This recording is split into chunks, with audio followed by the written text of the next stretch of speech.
Alrighty, Absolute Batman has hit the stands, and this is going to be a full review of the book. Now, I usually do not make videos in this format where we're looking at the book face down. I'm obviously not in the video, at least my face isn't, but yeah, I wanted to do it for Absolute Batman All In issue number 1 by Scott Snyder and the amazing Nick Dragotta on art and Frank Martin on colors. But yeah, let me know if you like this style of video and if you enjoy weekly comic book pull list reviews, top 10 videos, and some deep dives. Make sure to subscribe. And if you get value out of this video, of course, like it. But yeah, Absolute Batman kicking off the Absolute universe for DC. I'm really excited. First off, I do want to say this was my pick of the week for this week. I really did enjoy this comic book. Now, getting into that, I do want to say this book is absolutely, you're going to need to kind of disregard the past 80 years of Batman comic books. This is a brand new, bold take on the character. And this is Batman without the money, without the butler, and really just does not have, he's not really the same person, but he maintains the same core values. And here is a look at the amazing Nick Dragotta artwork. Basically, though, in this first issue, we aren't really following Batman in the same sense that this is narrated by Alfred Pennyworth. And he is a MI agent, I don't know, MI6 or something like that.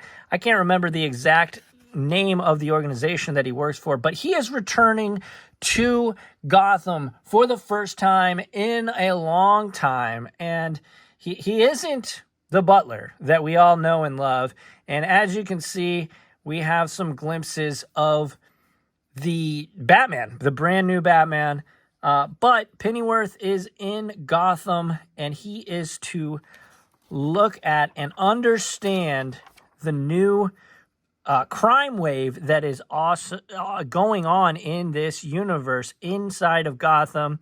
The party animal gang is just seemingly murdering folks at random for no rhyme or reason.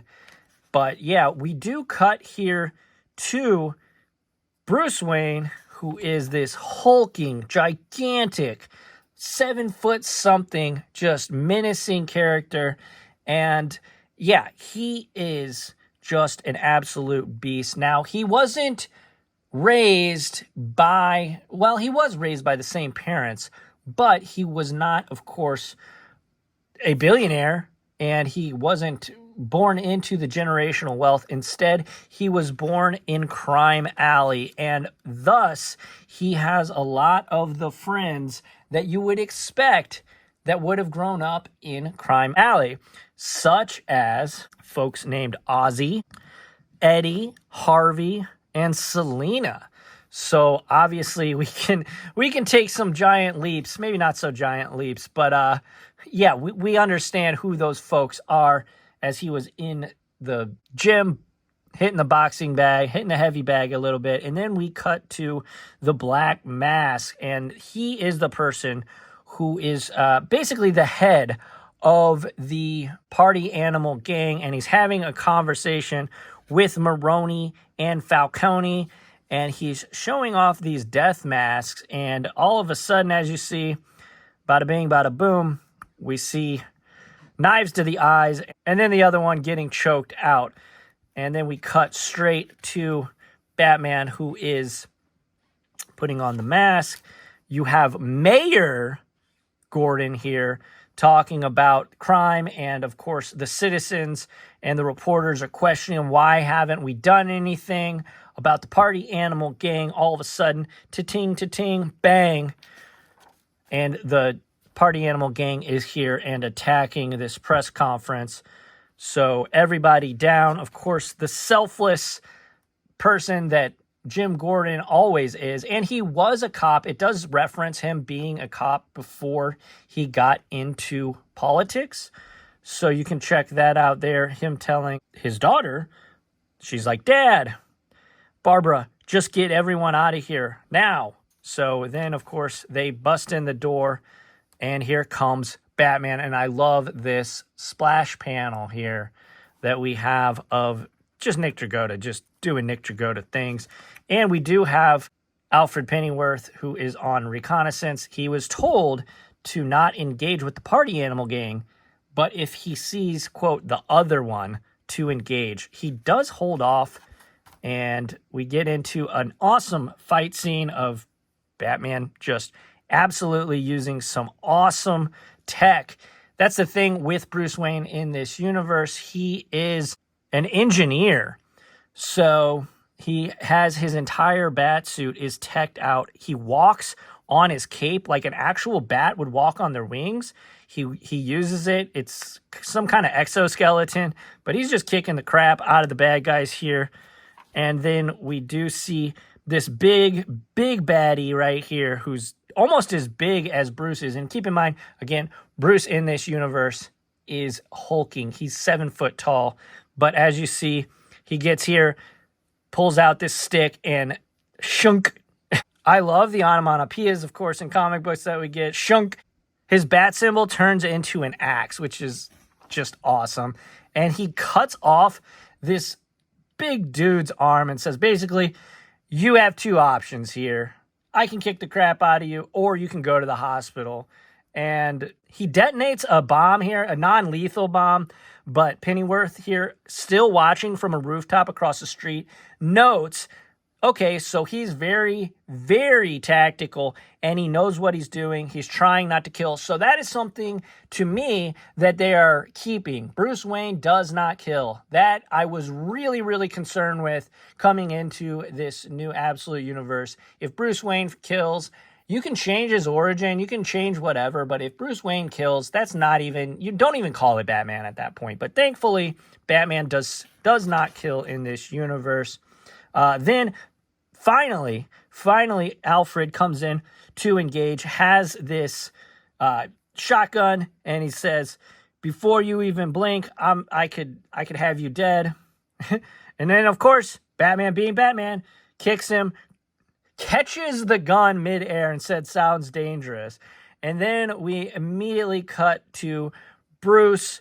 And again, this is from Alfred's perspective, saying he's done some reconnaissance. He knows his background, gives us basically the backstory of him. And we do get, and huge spoilers here, obviously. Bruce's dad died when he was a child because this crazy person came into the zoo and started attacking the school kids, and just not good, absolutely murderous rage. And then it shows Bruce falling into kind of a pit of depression for a while, but he uses that to harness great things within himself, and he gets into chemistry, applied mechanics, criminal psychology, military theory, and socio-cultural history. So a lot of things that make him him. And then after all that, Alfred finds him and is like, I could kill him right now if I really wanted to. But then we see the big reveal of the book. Well, one of the big reveals of the book. Well, Martha Wayne is still alive. And of course, Alfred being Alfred does not kill him. But then they do have a confrontation on top of one of the rooftops, the abandoned buildings here in Gotham. And of course, he's an engineer. Bruce is an engineer, so he knows about a ton of abandoned buildings and skytops in Gotham. But we have another one, and it shows here, look, that looks like, based on this, he just murdered. He just murdered Alfred, but that is not the case. In fact, he took the gun and reconfigured it to be non-lethal. And then we have him flying out of a 1,000-story building, 1,000-foot building or whatever, and he flies off into the distance. And then a really cool backup panel here in the epilogue. We find out that the Joker is, he's not who we think he is. He's called the Joker because he never laughs. And he is, in fact, the billionaire of this story, which, what a twist, what a mind freak. But yeah, this overall, I really enjoyed it. You're going to have to get into the right headspace and understand that this is not your typical Batman story. Of course, this is the absolute Batman. I really enjoyed it, though. I hope you guys enjoyed this spoiler version review. If you did, let me know in the comments section. I'll do more of these. But yeah, are you all in on the absolute Batman train, or is it all just hype? Let me know in the comments section below. I appreciate you, and until the next video, I'll catch y'all on the flippy flop. Adios.